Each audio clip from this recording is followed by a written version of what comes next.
नमस्कार दोस्तों। आज आपके सामने कर्मा एंड इनकारनेशन टॉलकम सदायन द्वारा लिखित पुस्तक के नए अध्याय के साथ उपस्थित हूँ। आइए दोस्तों, इसे बड़े ध्यान से सुनते हैं। अध्याय पांचवा, क्षमा और कर्म। हमें सिखाया जाता है कि हमारे अस्तित्व के सभी स्तरों पर हमारे सभी कार्य कंप्यूटर पर दर्ज होते हैं। अगर ऐसा है तो क्षमा का क्या स्थान है? पहला उत्तर यह है कि क्षमा करने से आप उस व्यक्ति के साथ शामिल नहीं होते जो अपने लिए बुरे कर्म बना रहा है। दूसरा, किसी व्यक्ति को क्षमा करके आप उसे अपने नकारात्मक कार्यों को जारी न रखने बल्कि लोगों के प्रति बेहतर रवैया अपनाने का मौका देते हैं।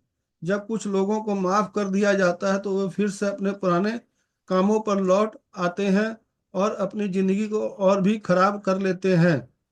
इससे लोगों को उन्हें माफ करने से हतोत्साहित नहीं होना चाहिए, क्योंकि भले ही एक व्यक्ति दूसरे व्यक्ति को माफ कर देता है, फिर भी उस व्यक्ति के कर्म कंप्यूटर में होते हैं। तीसरा, क्षमा आपके चारों ओर एक कवच का निर्माण करती है जो क्षमा किए गए व्यक्ति के नकारात्मक विचारों को आपके मानसिक शरीर के दायरे में प्रवेश करने और आपको नकारात्मक रूप से प्रोग्राम करने से रोकती है। चौथा नियम यह कहता है कि जो क्षमा करते हैं उन्हें क्षमा किया जाएगा। इसका अर्थ यह है कि जब भी हम सचमुच क्षमा करते हैं, हम अपनी बचत बैंक में जमा करते हैं और आवश्यक पड़ने पर उसमें से पैसे निकालते हैं। पांचवा, जो लोग क्षमा करते हैं वे बुरे जीवन जीने वाले लोगों के सौर देवदूतों के साथ सहयोग करते हैं। उनके सौर देवदूत क्षमा करने वाले व्यक्ति का उपयोग दूसरे को उच्च विचारों से प्रभावित करने के लिए कर सकते हैं। छठा, क्षमा हमारे शरीर में शांति पैदा करती है जो चिड़चिड़ाहट और खतरे में बढ़ने से रोकती है। लेकिन हमें सलाह दी जाती है कि क्षमा करने से हमें नींद नहीं आनी चाहिए और हमें उस व्यक्ति पर नजर रखने से नहीं रोकना चाहिए तथा उस व्यक्ति की गतिविधियों पर बारीकी से नजर रखनी चाहिए जिसे उसने क्षमा किया है। प्रत्येक क्षमाकर्ता को सतर्कता विकसित करती है तथा जीवन और लोगों को बेहतर ढंग से समझने में आपकी सहायता करती है।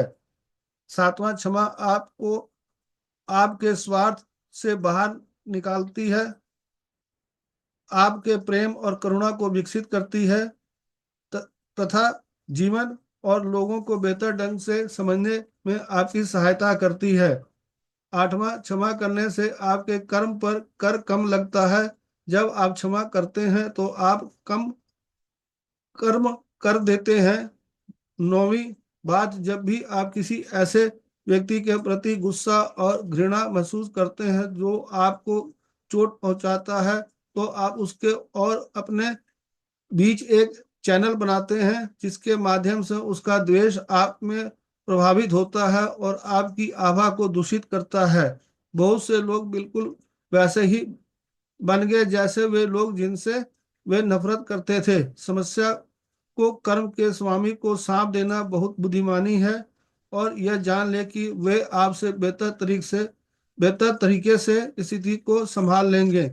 दोस्तों, यह अध्याय यहीं तक। कल फिर आपके साथ नए अध्याय के साथ उपस्थित होऊंगा।